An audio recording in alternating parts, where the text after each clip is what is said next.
Hello, I'm Tex Antoine. I'm reporting on a subject closely related to weather. Too much weather, to be exact. You know, a major health problem sometimes arises when people start enjoying outdoor living and fall victim to sun-o-mania.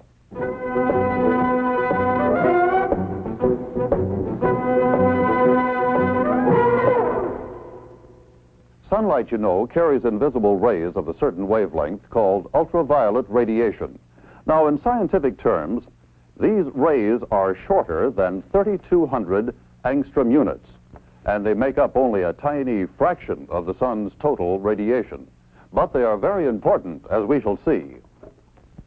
Now, when absorbed ultraviolet radiation strikes the bottom or basal layer of the skin, chemical changes take place.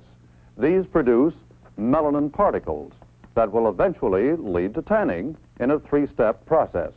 Now, notice I said eventually, because it takes at least 24 hours for these melanin particles to start to move toward the surface of the skin. This movement of melanin is the second step, and it requires several days to complete. Now, the final step, tanning, occurs when the melanin reaches the surface of the skin. This is why it's impossible for a person to get a genuine tan during one day in the sun. Nature, you see, limits the amount of melanin we can produce in one day. And this, of course, limits the degree of tanning possible from any one exposure. Now, the third step, tanning, is the most amazing one.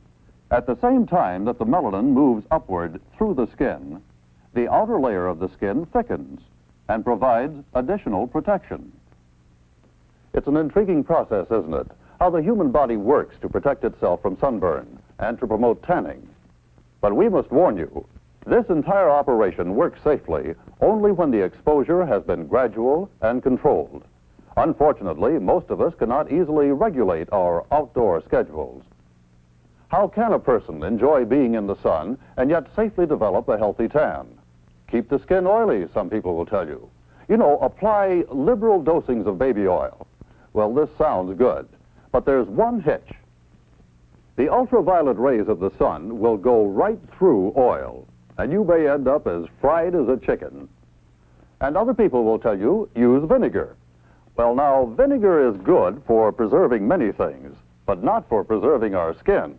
Because, again, ultraviolet rays will go right through vinegar, and you may end up feeling pickled as well as broiled. The best method is to limit your time in the sun, to increase gradually the length of exposure. Still, on weekends or holidays, we all want to get as much of the outdoors as we can. And who among us has never fallen asleep at the switch? Even a short nap can leave you as cooked as our friend here. And if you've ever felt this way, you'll be glad to know that medical science has good advice on the subject of suntan, as reported in this leading medical journal. A huge test was recently conducted on actual beaches. It involved more than 400 sunbathers. Nurses applied baby oil to 3 skin areas on their backs. 3 areas were left unprotected. And a scientifically developed suntan preparation, bronze tan, was applied to the remaining 3. During this test, incidentally, all other exposed skin was protected by a new and unique lotion that stops ultraviolet radiation completely. Called SunStop, it's made for people who just can't take the sun at all, or who are forced to spend long hours outside.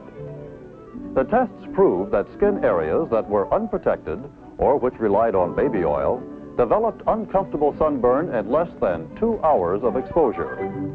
By contrast, not a single area covered with the sun-tested preparation developed a burn, even after 4 hours of midday exposure. And 6 days later, 85% had developed a fine, deep tan. Now, this is dramatic proof that with a sun-tested preparation, you can stay out in the sun twice as long and acquire the tan you want. Remember, even on a cloudy or hazy day, you can still get a nasty sunburn. So don't forget to use a sun-tested preparation whenever you plan to be in the sun.